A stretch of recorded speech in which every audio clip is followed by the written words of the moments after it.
Shirk, a sin Allah does not forgive if you die upon it. Muhammad Qasim has been seeing divine dreams from Allah and have seen Muhammad peace and blessings upon him hundreds of times. The main message that is emphasized to him over and over in those dreams is that Allah will never forgive shirk, and we Muslims should remove all forms of shirk from our lives or the help of Allah will not come.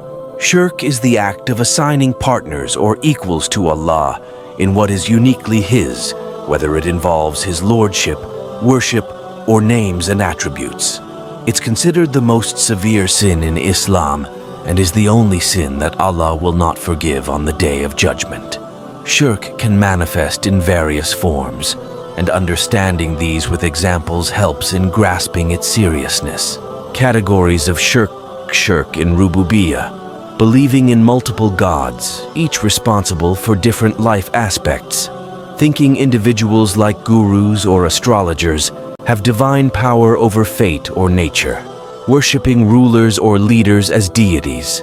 Shirk in Uluhiyyah, praying to saints or prophets as if they have divine power.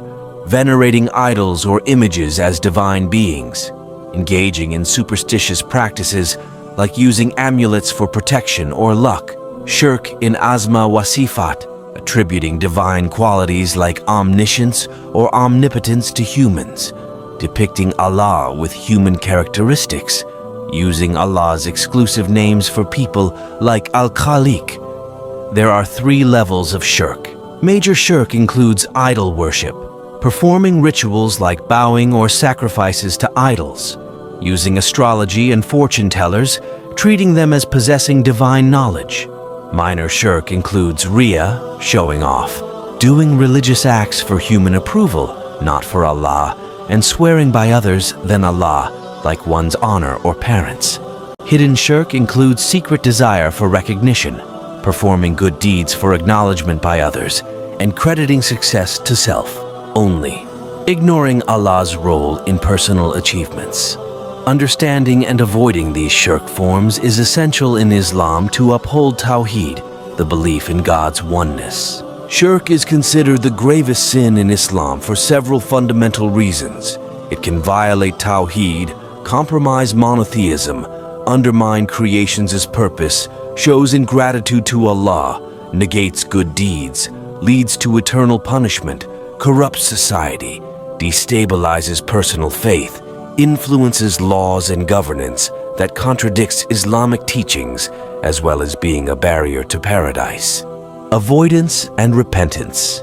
We should encourage ourselves to learn and understand the concept of Tawheed, oneness of Allah, to avoid falling into shirk.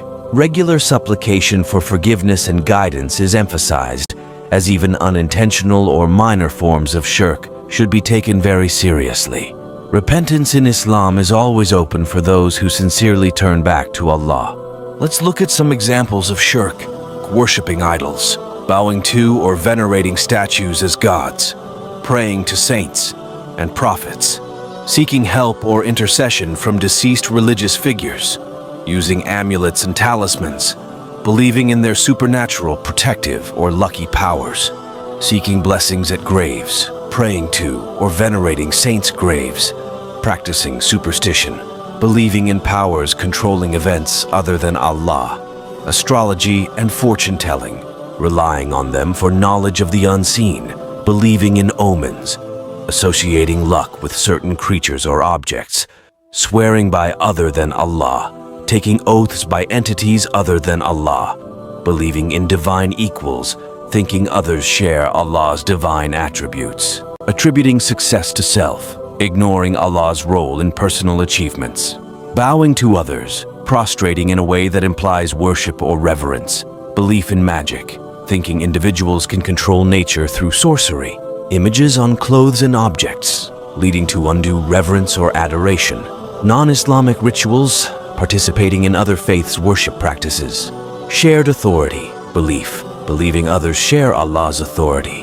Most common type of shirk in today's world: pictures or images on clothes and objects, such as images on food products, cosmetic products, mugs, clothes, bags, medicine packet, laptop and phone, screensaver, billboards or banners, pictures in house walls or tables, pictures on social media accounts, and digital shirk in emojis. People may wonder how pictures and emojis are shirk. Not all emojis are shirk, only the ones that have creatures or represent living souls. Pictures are modern versions of drawing a living being or creating a statue. We as humans are evolving, and shirk is also evolving with us. Unless they are necessary, it should be discarded or hidden away. Just because we are not worshipping these pictures, we should not be creating it or displaying it, because you are challenging the oneness of Allah and imitating the disbelievers because they worship statues and pictures. How to get rid of this from our lives? Cover images on food products, cosmetic products with marker, or destroy the packaging. Hide away toys for kids in the drawer or closet after use. Destroy unnecessary pictures. Do not put selfie and pictures on social media. Stop using emojis. Throw away anything that has images on it that isn't necessary. There are a lot of hidden shirk everywhere in our houses. Please look carefully at every single object to be safe. You will feel a blissful change in your life after removing all forms of shirk from the house by Allah's mercy and will. Disclaimer: the reason ID and passports are not shirk is because they are necessary, but do not keep them in plain sight. Hide them away when not in use. Muhammad Qasim saw in his dreams many times that until we eradicate shirk from our lives, the help of Allah will not come. Here is a list of few hadiths that shows us the seriousness of shirk. إن الله لا يغفر أن يشرك به ويغفر ما دون ذلك لمن يشاء ومن يشرك بالله فقد افترى